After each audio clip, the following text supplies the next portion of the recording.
Beautiful.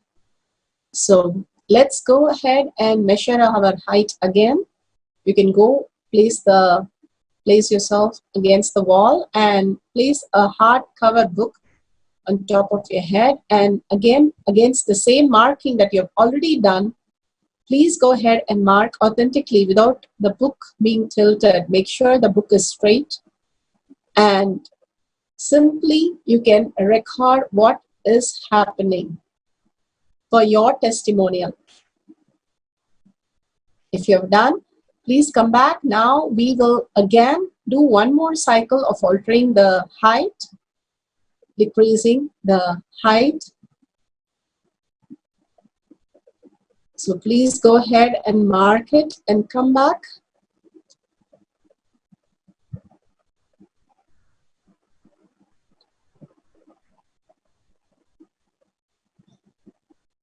Beautiful. Now, after the marking is done,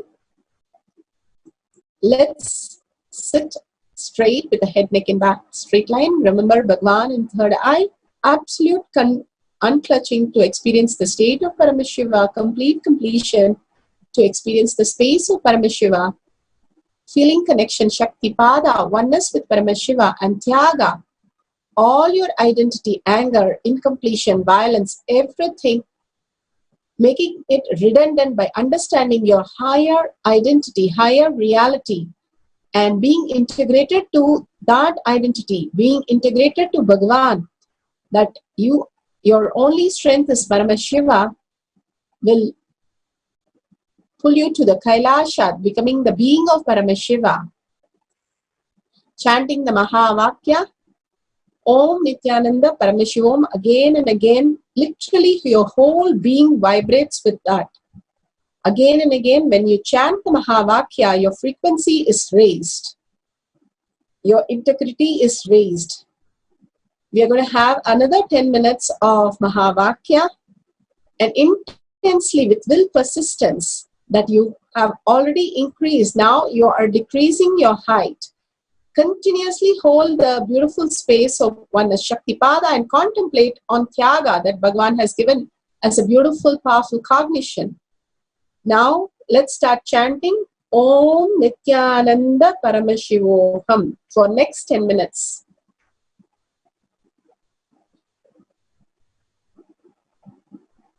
We'll play the oneness capsule now.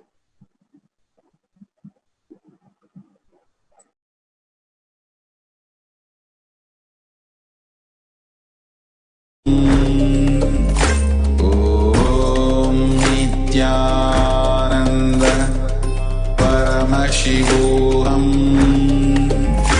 Om Nithyananda Paramashivoham. Om Nithyananda Paramashivoham. Om Nithyananda Paramashivoham. Om Nithyananda